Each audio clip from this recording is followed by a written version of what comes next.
Yai Anies, kalau jadi presiden, privilege apa yang sebenarnya anak Bapak bisa dapatkan tapi tidak diizinkan mendapatkannya? Digunakan, sorry.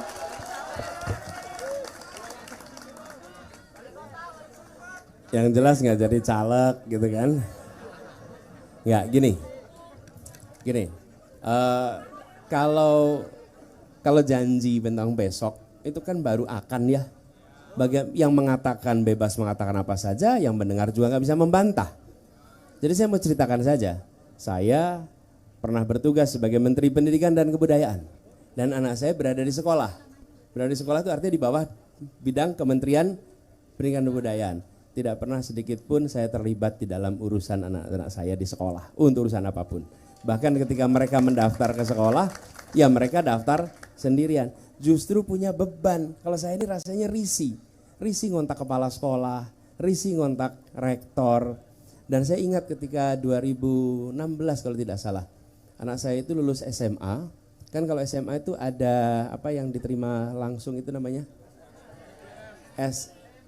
SNMPTN.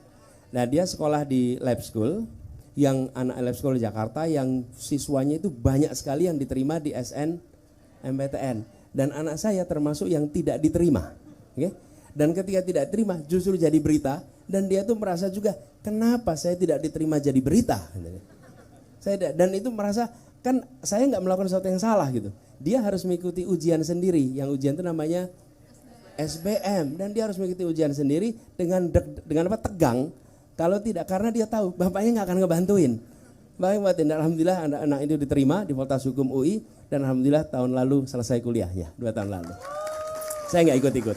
Jadi kira-kira gini, saya udah ceritakan yang saya kerjakan kemarin. Jadi kira-kira besok ya akan sama dengan kemarin. Bapaknya tidak akan memberikan fasilitas ekstra untuk anaknya, gitu ya. Oke, terima kasih Yai Anies. Cukup puas teman-teman? Puas dengan jawaban Yai Anies? Jadinya mau mendesak atau mau perubahan?